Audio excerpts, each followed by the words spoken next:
दोस्तों आज के इस वीडियो में हम आपको एक मुसलमान और एक ईसाई के जनाजे का एक ऐसा वाकया बताने वाले हैं जिसको सुनकर आप लोग हैरान और परेशान रह जाओगे और आप कुछ सोचने पर मजबूर हो जाओगे।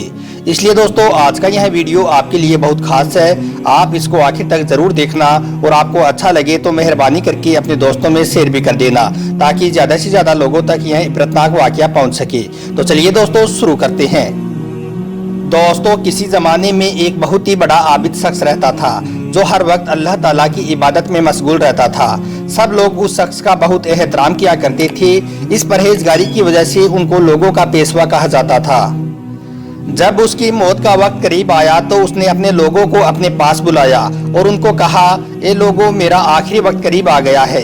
जब मेरा इंतकाल हो जाए तो तुम लोग मेरी लाश को एक संदूक में रखना और उसके बाद उस संदूक को इस शहर से बाहर ले जाना और शहर के बाहर जो बड़ा सा दरख्त खड़ा है उस दरख्त के नीचे तुम खड़े हो जाना।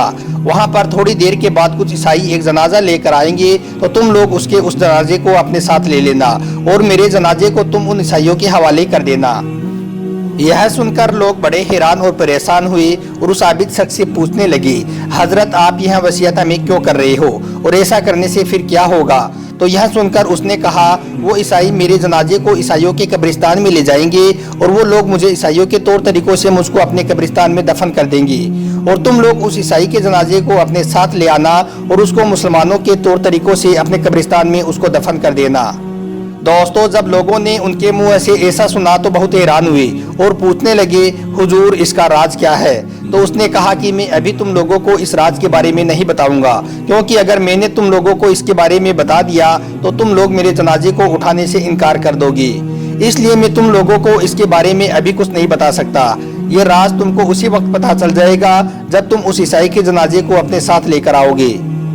खैर दोस्तों थोड़े दिन गुजरे और आखिरकार कुछ दिनों के बाद ही उसका इंतकाल हो गया। इंतकाल के थोड़ी देर के बाद ही उस शख्स का चेहरा बिगड़ने लगा। यह देखकर लोग बहुत घबरा गए और उन्होंने जल्दी जल्दी उस शख्स को गुस्ल दिया और उसको कफन पहनाकर उसके जनाजे को तैयार किया। उसके बाद उसकी वसीयत के मुताबिक उसके जनाजे को शहर से बाहर उस बड़े से दरख्त के पास लेकर गए और उस दरख्त के पास खड़े होकर उन ईसाइयों का इंतजार करने लगे। दोस्तों थोड़ी देर के बाद उन लोगों ने देखा कि दूसरी तरफ से कुछ ईसाई लोग एक जनाजे को लेकर उसी दरख्त की तरफ चले आ रहे हैं। वो लोग उनके पास आकर अपने जनाजे को मुसलमानों के हवाले कर दिया, यानी कि मुसलमानों को दे दिया और मुसलमानों के पास जो जनाजा था उनको उन ईसाइयों ने ले लिया, यानी कि उन्होंने जनाजों को तब्दील कर लिया, यानी कि बदल लिया। दोस्तों ईसाइयों का जनाजा लेने के बाद मुसलमानों ने ईसाइयों से पूछा, अच्छा तुम लोग ये बताओ कि इसका राज क्या है? तो उन ईसाइयों ने मुसलमानों को बताया कि यह जो जनाजा हमारे साथ है यह जनाजा हमारे पादरी का है और हमारा यह पादरी अपनी सारी जिंदगी ईसाइयत की खिदमत करता रहा, लेकिन जब इसके मरने का वक्त करीब आया तो इन्होंने हमको अपने पास बुलाकर हमको वसीयत की कि जब मेरा इंतकाल हो जाए, जब मैं मर जाऊं तो तुम लोग उस बड़े से दरख्त के पास मेरे जनाजे को ले जाना, तो मैं वहां पर कुछ मुसलमान खड़े मिलेंगे, तुम मेरे जनाजे को उनके हवाले कर देना और उनके साथ एक जनाजा होगा, तुम लोग उस जनाजे को अपने साथ ले आना और उसको हमारे कब्रिस्तान में दफन कर देना। यह सुनकर मुसलमान लोग बहुत हैरान और परेशान हुए और उनसे पूछने लगे, इसका राज क्या है? आपके पादरी ने ऐसी वसीयत क्यों की?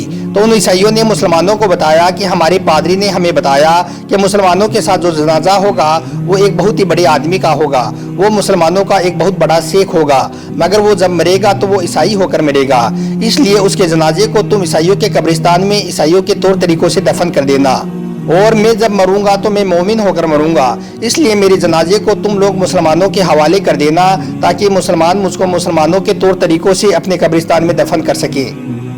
दोस्तों यह सुनकर मुसलमान लोग बहुत हैरान हुए और ईसाइयों से पूछने लगे कि इसका राज क्या है? आपके पादरी ने ऐसी वसीयत क्यों की है? तो वो ईसाई कहने लगे कि हमारे पादरी ने अपनी सारी जिंदगी कभी भी किसी पराई औरत पर नजर नहीं डाली, कभी भी किसी पराई औरत को गलत नजरों से नहीं देखा और अल्लाह ने जिन जिन चीज़ों को देखने से मना फरमाया है उनको हमारे पादरी ने अपनी सारी जिंदगी में कभी नहीं देखा और शायद आपका यह शेख औरतों पर बदनिगाही करता था। तो यह सुनकर मुसलमान लोग समझ गए कि आखिर इसका राज क्या है। अब उनको समझ में आ चुका था कि इसके साथ ऐसा क्यों हुआ है, क्योंकि उनको मालूम था कि यह शख्स अल्लाह की इबादत तो जरूर करता था मगर अपने आप को बदनिगाही से नहीं बचाया करता था। तो दोस्तों अब तो आप भी समझ गए होंगे कि बदनिगाही करना कितना बड़ा गुनाह है वो ईसाई अपने आप को बदनिगाही से बचाता रहा और बद नजरी से बचने की बरकत से ही उस ईसाई का खात्मा ईमान पर हुआ और उस मुसलमान का खात्मा बद ईमान पर हुआ और वो ईसाई होकर मरा। अल्लाह अकबर। दोस्तों, अल्लाह ताला से दुआ है कि अल्लाह हम सबको बुरे कामों से बचाए रखे और अपने प्यारे महबूब सल्लल्लाहु अलैहि वसल्लम के सदके तुफैल हमारे गुनाहों को माफ़ फरमाए। आमीन, अल्लाहुम्मा आमीन। दोस्तों, इसी तरह से अब आपको एक और वाक़या बताते हैं जिससे आपको मालूम चल जाएगा कि जो लोग ईसाइयों की बातों को पसंद करते हैं उनको अल्लाह किस तरह से उन्हें ईसाइयों के बीच में पहुंचा देता है। यह वाक़या सुनकर भी आपके रोंगटे खड़े हो जाएंगे, इसलिए आप इसको पूरा जरूर देखें और हो सके तो दोस्तों में शेयर भी कर दें। दोस्तों, मक्का शहर में एक आलिम का इंतकाल हुआ और उनको आम कब्रिस्तान में दफना दिया गया। कुछ अरसे के बाद एक शख्स का और इंतकाल हुआ तो वहाँ पर एक कब्र में कई कई मुर्दे दफनाने का रिवाज हुआ करता था और कुछ जगहों पर अभी भी ये रिवाज चल रहा है। जब उस शख्स को दफनाने के लिए उस आलिम की कब्र खोली गई तो एक बड़ी ही अजीब बात सामने आई। उस कब्र में एक खूबसूरत लड़की की लाश उनको मिली। थोड़ी ही देर में ये बात चारों तरफ फैल गई कि फला आलिम की कब्र में एक हसीन लड़की की लाश मिली है जो यूरोपियन सी लगती है।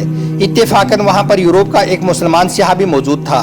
उसने उस लड़की को देखा तो उसको उसने पहचान लिया और कहने लगा कि इसको तो मैं जानता हूँ, ये फ्रांस की रहने वाली है, इसका पूरा खानदान ईसाई है और ये लड़की खुफिया तौर पर ईमान ले आई थी। इसने कुछ इस्लामिक किताबें मुझसे भी पढ़ी थी। फिर कुछ वक्त के बाद ये बीमार पड़ गई और इसका इंतकाल हो गया।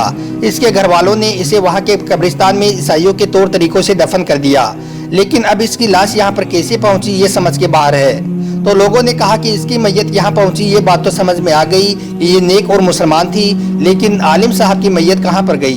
तो किसी ने कहा कि हो सकता है कि इनकी मैयत वहाँ पर चली गई हो, यानी कि इस लड़की की जगह पर पहुँच गई हो। तो दोस्तों, उस यूरोपियन सियाह ने कहा कि मैं हज से फारिग होकर जब वापस जाऊंगा तो इसके घर वालों से मिलकर इसकी कब्र कुसाई करके देखूंगा। तो लोगों ने आलिम के वारिसों में से एक शख्स उसके साथ कर दिया। जब वो लोग वहां पर पहुंचे और पूरा किस्सा उनको सुनाया तो लड़की के घर वाले बड़े हैरान हुए। फिर जब उस लड़की की कब्र कुसाई की गई तो आलिम की मैयत उसके ताबूत में मिली। ये बात पूरे मक्का शहर में फैल गई। अब ये बात तो समझ में आ गई थी कि लड़की की मैयत यहाँ पर इसलिए मुंतकिल हुई कि ये नेक और मुसलमान थी, लेकिन आलिम साहब की मैयत वहाँ पर कैसे पहुँची। तो लोगों ने उसकी बीवी से पूछा कि तेरे शोहर की ऐसी कौन सी बात थी जिससे ये वाकया उसके साथ पेश आया। तो उसने कहा कि मेरा शोहर तो नमाजी और कुरान पढ़ने वाला नेक आदमी था। तो लोगों ने कहा कि याद करके बताओ उसमें ऐसा कौन सा ऐप था जिससे ये वाकया पेश आया। तो उसने सोच के जवाब दिया कि उसकी एक बात मुझे हमेशा खटकती रहती थी कि उस पर जब भी गुस्ल फर्ज होता तो वो हर बार यही कहता था कि ईसाइयों के मजहब की ये बात बहुत अच्छी है कि उन पर गुस्ल फर्ज नहीं होता है और हमें सर्दी में भी नहाना पड़ता है। बस अल्लाह ने उसको उनके बीच से पहुंचा दिया जिनके तरीकों को वो पसंद किया करता था और इस्लाम के किसी हुक्म को ठीक नहीं समझता था। तो दोस्तों, जरा सोचिए कि आज हम कितनी ऐसी बातें कर जाते हैं जिसमें इस्लाम के किसी हुक्म की हिकारत जाहिर होती है। कितने ऐसे छोटे छोटे काम कर जाते हैं जो इस्लाम के खिलाफ होते हैं और दूसरे मजहब और धर्मों से मिलते हैं। जरा सोचिए, अगर हम किसी और के तरीकों पर चलेंगे तो फिर हमारा क्या हाल होगा।